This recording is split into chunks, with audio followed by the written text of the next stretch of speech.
بہت پرانی بات ہے۔ بغداد کے مشہور بازار میں ایک نان بائی کی دکان ہوا کرتی تھی۔ یہ نان بائی پورا دن جلتے تندور میں روٹیاں اور نان بنا کر بیچتا اور اس سے اسے جو پیسے ملتے ان سے اپنے گھر والوں کا پیٹ بھرتا۔ نان بائی بہت ہی نیک اور رحم دل انسان تھا۔ جب بھی کوئی غریب اس سے نان کا تقاضا کرتا تو وہ مفت میں اسے نان دے دیتا۔ نان بائی کا یہ روزانہ کا معمول تھا کہ جو بھی روٹیاں اور نان جل جاتے اور جتنا بھی آٹا بچ جاتا وہ اسے قریبی دریا میں ڈال دیتا۔ جب بھی وہ مچھلیوں کو کھانا ڈالتا اسے ایک عجیب سی فرحت اور خوشی محسوس ہوتی۔ ایک دن ایک تاجر اس کے پاس آیا اور کچھ نان خریدے۔ نان خریدنے کے بعد تاجر نے نان بائی سے کہا، تم بھلے آدمی لگتے ہو، اس لیے میں نے سوچا کہ تمہاری مدد کرنی چاہیے۔ تم پورا دن نان لگاتے ہو اور اتنی محنت کے باوجود تم بمشکل اتنی رقم کما پاتے ہو کہ صرف گزارا ہی ممکن ہوتا ہے۔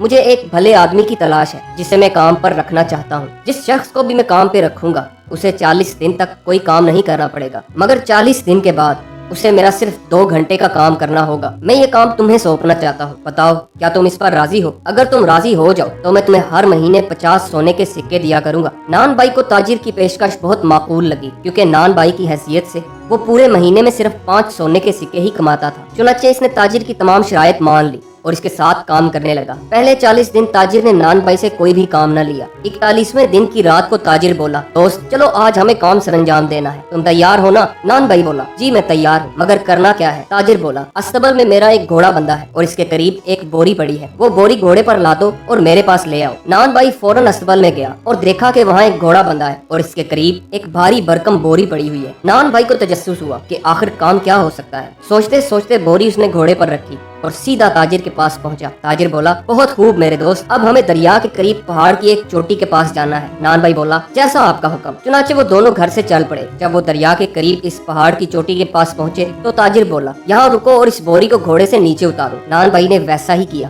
تاجر بولا، اب اس بوری کو کھولو، اس میں گائے کی کھال ہوگی، تم اس گائے کی کھال کو باہر نکالو۔ یہ سن کر نان بائی کانپ گیا اور دل میں سوچنے لگا کہ خدا جانے رات کے اس اندھیرے میں کون سا ایسا کام ہے جو گائے کی کھال سے انجام دیا جاتا ہے۔ ڈرتے ڈرتے نان بائی نے بوری کھولی اور گائے کی کھال کو باہر نکالا۔ اب تاجر بولا، مجھے دیکھنا ہے کہ یہ کھال کتنی بڑی ہے، لہٰذا تم اس میں داخل ہو جاؤ۔ نان بائی کی ہوائیاں اڑی ہوئی تھی، مجبوراً وہ کھال میں داخل ہو گیا۔ جیسے ہی وہ کھال میں داخل ہوا تاجر نے جھٹ سے کھال کو باندھ دیا۔ نان بائی چلاتا رہا کہ بدبخت انسان، یہ کیا کام کر رہے ہو، تم نے مجھے دھوکہ دیا۔ تاجر زور زور سے ہنسنے لگا۔ کچھ ہی دیر بعد 2 بڑے پرندے وہاں پہنچے اور کھال میں بندھے ہوئے نان بائی کو پنجوں سے اٹھا کر پہاڑ کی چوٹی پر لے گئے۔ پہاڑ کی چوٹی پر پہنچ کر پرندوں نے کھال کو نوچنا شروع کر دیا، جس سے کھال پھٹ گئی اور نان بائی بکھلایا ہوا باہر نکلا۔ نان بائی کو دیکھ کر پرندے اڑ کر وہاں سے چلے گئے۔ اب نان بائی چوٹی پر بالکل اکیلا تھا۔ وہ ادھر ادھر بھاگا تاکہ چوٹی سے نیچے اتر سکے، مگر پہاڑ کی اس چوٹی سے نیچے اترنے کا کوئی راستہ نہ تھا۔ اسے اپنی نادانی پر بڑا پچھتاوا ہو رہا تھا۔ اس نے زور زور سے چلانا شروع کر دیا۔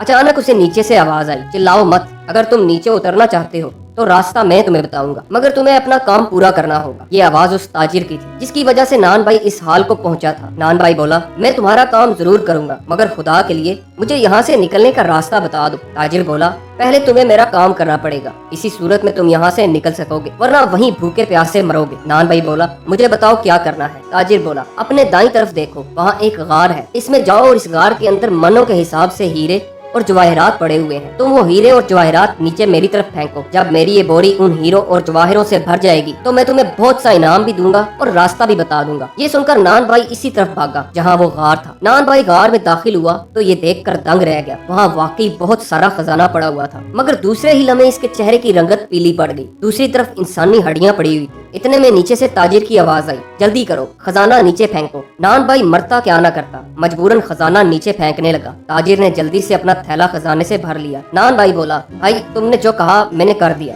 اب خدا کے لیے مجھے نیچے اترنے کا راستہ بتا دو۔